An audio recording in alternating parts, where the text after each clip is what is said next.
Eivenu shalom aleichem, Eivenu shalom aleichem, Eivenu shalom aleichem, Eivenu shalom, shalom, shalom aleichem, Eivenu shalom aleichem, Eivenu shalom aleichem, Eivenu shalom aleichem, Eivenu shalom, shalom, shalom aleichem, Eivenu shalom aleichem, Eivenu shalom aleichem, Eivenu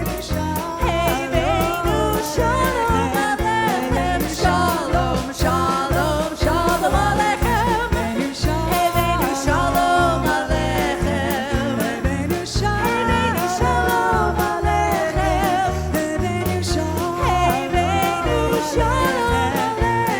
shalom, shalom, shalom aleichem, Eivenu shalom aleichem, Eivenu shalom aleichem,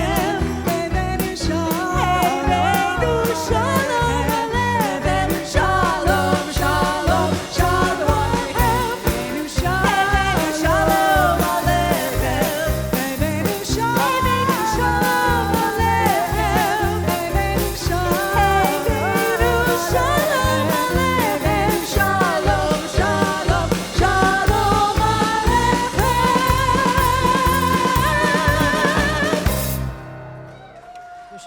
Our guest speaker today, Rabbi Olivier BenHaim, and he has been a student of Torah and the Jewish way for most of his life.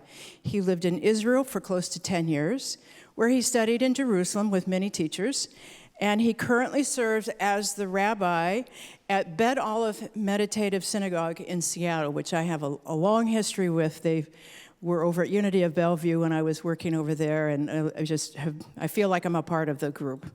Rabbi Olivier is a teacher of non-dual Judaism rooted in Jewish tradition. He approaches Torah as a paradigm for spiritual awakening and a lens for exploring one's Jewish identity, and fosters a Jewish spiritual practice, which includes guided and silent meditations, which you'll get to experience some of that today, mystical chant, and ecstatic music. We've had some of that. Let us give him a warm welcome to Rabbi Olivier. What I was trying to say is how grateful I am for the invitation to be back in this space and to share this morning with you. I want to talk about miracle today. This is my theme, the theme for this morning, talking about miracle. And I just want to spend just a moment to acknowledge and share from what's going on in my heart right now. We, as a Jewish community, went through a very difficult day yesterday. I don't know if you're aware, there was hostages taken in a synagogue in Texas, an ordeal that lasted 11 hours, and miracles of miracles, all the hostages were freed and are safe and sound back in their homes. I woke up this morning feeling deep gratitude and thanking the universe for keeping an eye on our community. It's been very challenging for the Jewish community these past few years, as you know. But gratitude for the FBI, for the security forces in Texas that negotiated the release of the hostages, that they can continue to serve as one of the hostages was the rabbis there, and it's always comes close to my heart. Gratitude as well for like I said, for being back in this space, but for the universe. The universe works in very mysterious ways, and sometimes it behooves us, not sometimes, all the time, it behooves us to listen deeply. because the messages are all around us, but are we available to receive them? We had the pleasure and the honor to share in this space through the month of September, through the high holy days, the holiest days of the Jewish tradition, and celebrate and worship here in this gorgeous container, in this gorgeous sanctuary. And I fell in love with the place. Not just me, our crew, our musicians, our staff, everybody just fell in love with this place. And that when the seed is planted, you have to kind of listen to where it's taking you. And things that have unfolded around this seed that have made it so that we are planning on having our Shabbat services now, moving forward, starting in February, right here with you on the first and third Fridays of every month.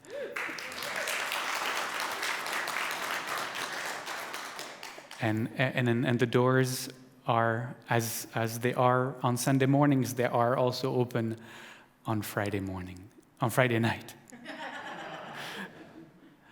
So, miracle.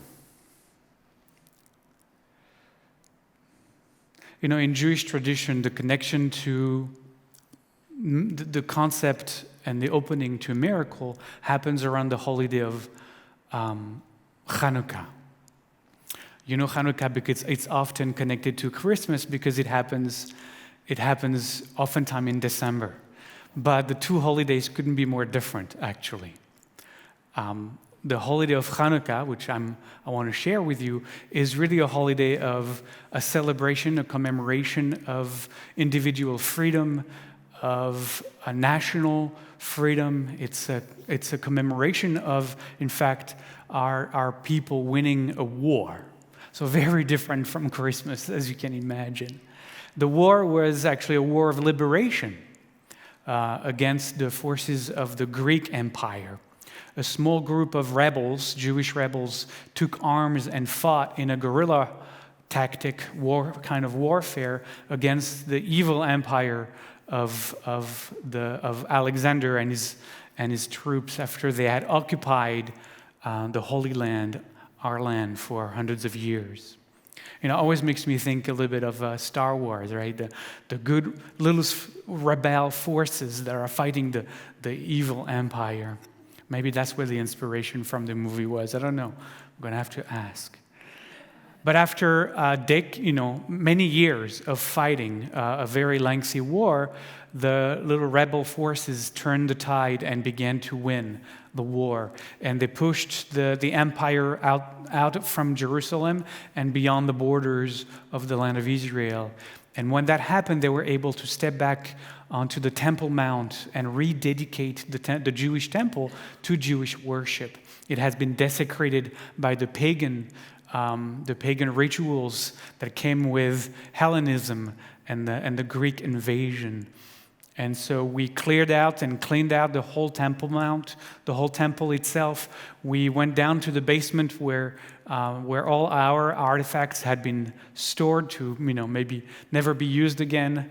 We dusted them all off. We brought them back to where they were. And one of those major artifacts is the great candelabra, the great menorah, golden menorah of the Holy Temple. And the rebel forces who were now there decided to rededicate the temple to Jewish worship by rekindling the lights of the great menorah of the candelabra. And so they looked around for the sacred, you couldn't use any kind of oil. It had to be special olive oil that was also blessed, sacred olive oil blessed by the priests in the temple.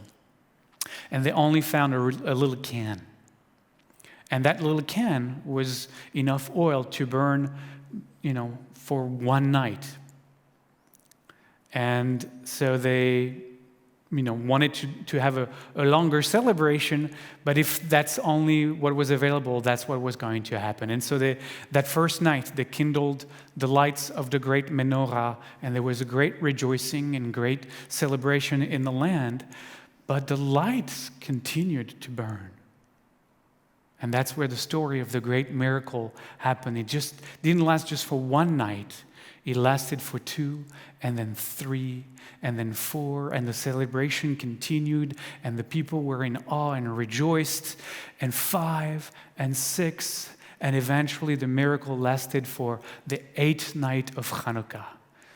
And because of this miracle, to this day, the Jews are celebrating the holiday of Chanukah, kindling candles every night for 8 nights. Now, move forward a few hundred years later, and there are 2 great rabbis who in the 1st century BC discuss how do we celebrate the holiday of Chanukah? How do we going to concretely make that happen for anyone who lives anywhere doing this in their home? There were 2 schools, 2 rabbis who opposed each other. Rabbi Shammai said that the way we should celebrate the holiday is to keep it really close to what really happened over that week of celebration, meaning that we should light all 8 candles the first night, because really, if you think about it, right, there was so much oil, but we know that the candles, that the light of Chanukah really burned bright the first night, and then there was a little less oil the next night. So we imagine that the light was a little dimmer. And then the next night, more dimmer and dimmer and dimmer. So Shammai said, let's have 8 candles the first night to really commemorate what might have happened at the time, and then 7 the second night. And then 6, 5, 4, 3, and we will end the 8th day with 1 candle. And that way we can be really commemorating what we imagine had happened that time. Rabbi Hillel said, absolutely not. That is not going to work. That is not what we're here to do. Rabbi Hillel says, we don't really care about historically how that might have been. What we care is about celebrating the holiday of Chanukah, the miracle of Chanukah itself. And so you're going to start with 1 candle the first night. But the second night, you do 2 candles, because the second night, there was less oil, but it continued burning. That's a greater miracle. That's what we're celebrating. That's the importance of it. 3 candles the third night, because there was an even greater miracle the third, and then the 4th, 4 candle, all the way to the last night of Chanukah, where you light the entire candelabra, the whole Chanukah menorah, because the 8th night was the greatest miracle of all. And that's eventually what will happen. His argument was the one who won the day, and it won especially because, caveat to his, to the case he was making, he said at the end, and if you do it the Shammai way, with 1 less candle every night, the kids are never going to care for the holiday. They're just not, that's not how it works. So with that, he just, obviously that was the cherry on the cake, and he won the argument hands down. And so since this day, for the last 2,000 years, we have celebrated Chanukah in that way.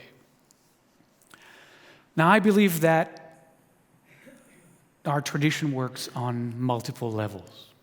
And so that's one level. But on another level, I think this debate between Shammai and Hillel is about you and me. It's about us. It's about our life. It's really about, if you think about it, it's about how we look at moments in our lives, just like celebrating a holiday. And we can follow the school of Shammai, be a disciple of Shammai, and think of ourselves and think of our lives as every day growing a little dimmer. We start on the first day of our life, and we are a full menorah. And then we're, one day old and 2 days old, and it's already, growing dimmer. So when you reach 50 or 60, it's like there's very little light in ourselves. Our lives are dimming as we go along, right? That's the kind of consciousness that, in fact, the school of Shammai was really talking about. I believe with the school of Hillel. I believe that every day in my life is a greater miracle.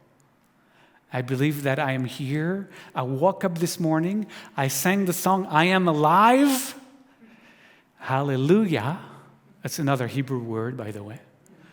Learning a lot of Hebrew this morning. Praise the one. Hallelujah.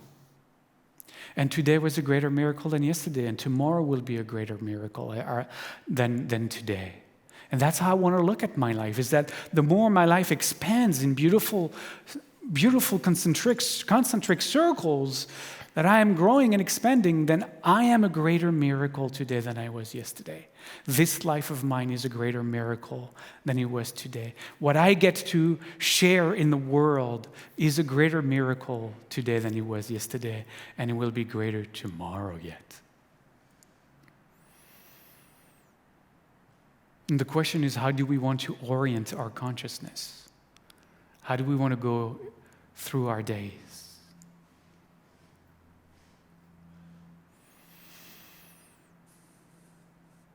Now, in the very materialistic, secular world in which we are living, it is hard to talk about miracles.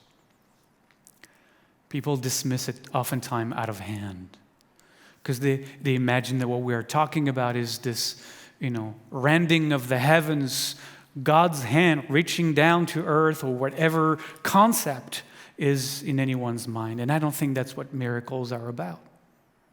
Like I just said, miracles are waking up every morning. Dayenu, we said that's enough of a miracle. But I want to ask you this. How do we become present to the miracle of now? How do we discern in the busyness of our life the miracle of every moment, every encounter? So I'm gonna invite you into a little bit of a inward journey. I want you maybe to start thinking about. You can close your eyes if you want, not necessary, but I want you to think about the many meanderings of your life, reaching this moment. What has happened in your life that brought you to be live with us, wherever you are at home or anywhere, and to be sitting in this space this morning, in the exact seat you're sitting on? What are the twists and turns of your life? Where have you been? Who have you met that pushed you in this direction or that direction? How come? What is the amazing journey you've been on that this morning, this Sunday of all Sundays, you find yourself joining us right now? Now, think about you at home and you here. Think about that and the impossibility of you being here right now.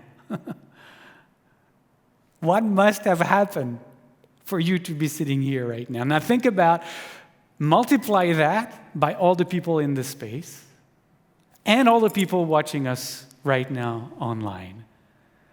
That a community of us could be sharing this space, this ether, this time, right here, right now, together. How impossible is that? Now, personally, think about that. I was born and raised in France. At 18, I moved to Israel. I spent 10 years of my life in Israel. I'm French, European, and I'm Israeli.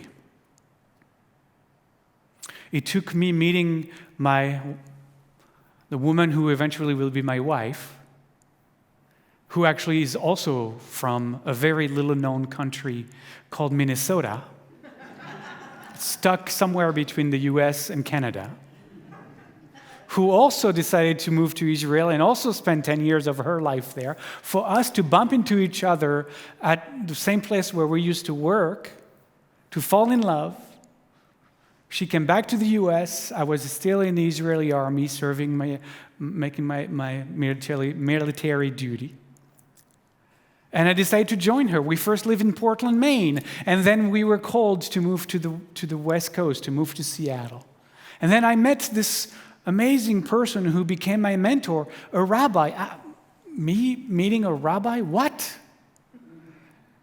And I started to study at his feet and learn from him for years. Actually, I've been at Bet Aleph since '98. So we're talking a long time.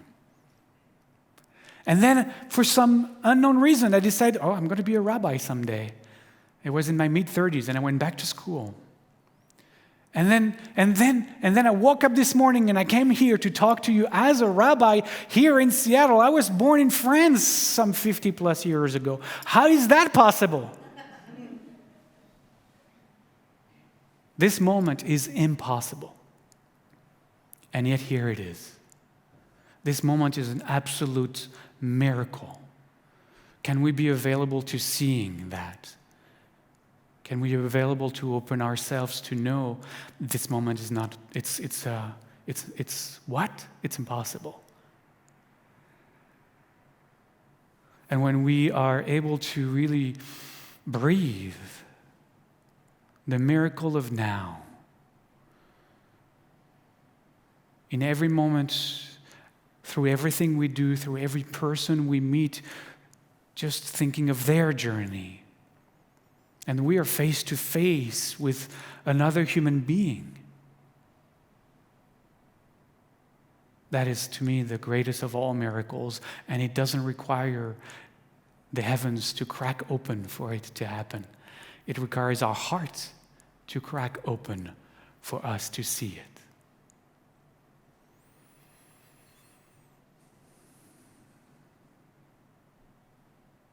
Kenei Ratzon, Amen. I'd like to invite, I brought my band with me today. I'd like to invite my band to, we're putting the band together again, guys.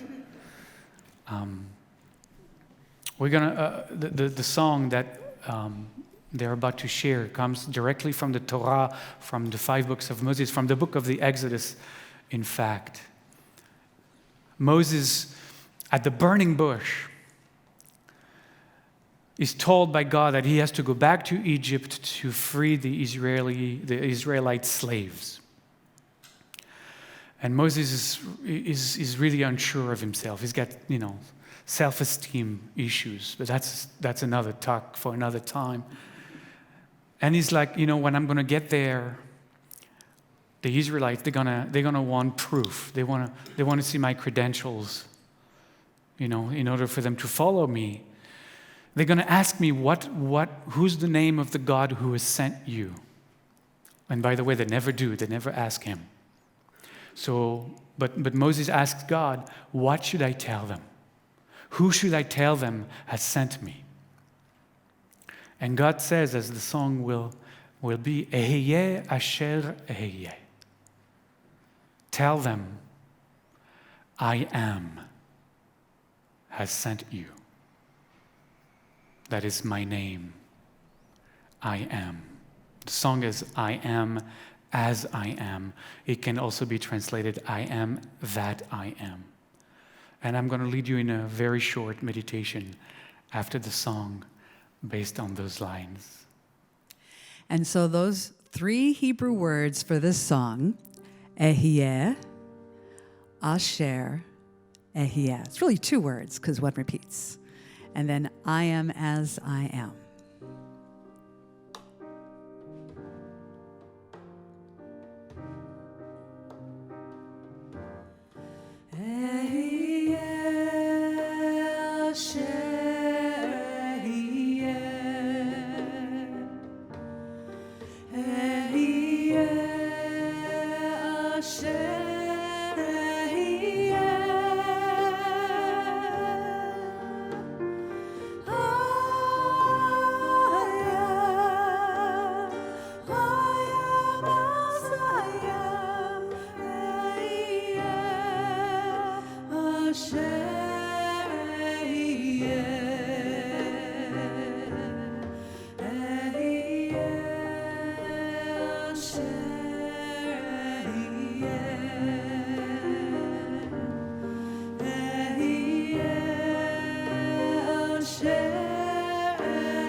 Why don't we continue this?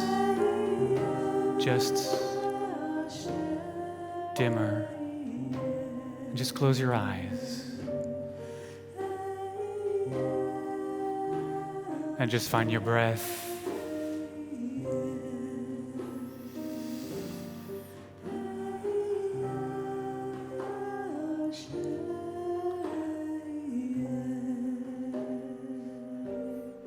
And just be present to whatever is here for you right now. The thoughts, the emotions, the sensations. And imagine all of that, all these thoughts, the sensations, those emotions to swirl around. But you are the eye of the storm. Everything is moving around you, but you are the center, the ground, the unmoved, untouched, silent center.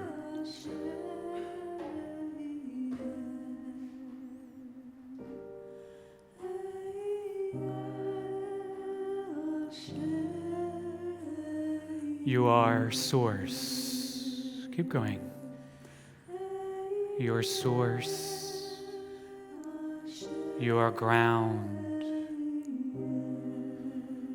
you are breath,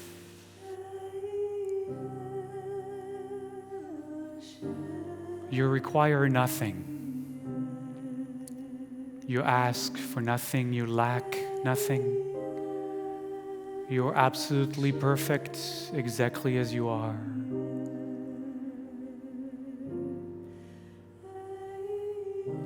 And in that space, in the eye of the storm that is your true identity, your true self, listen.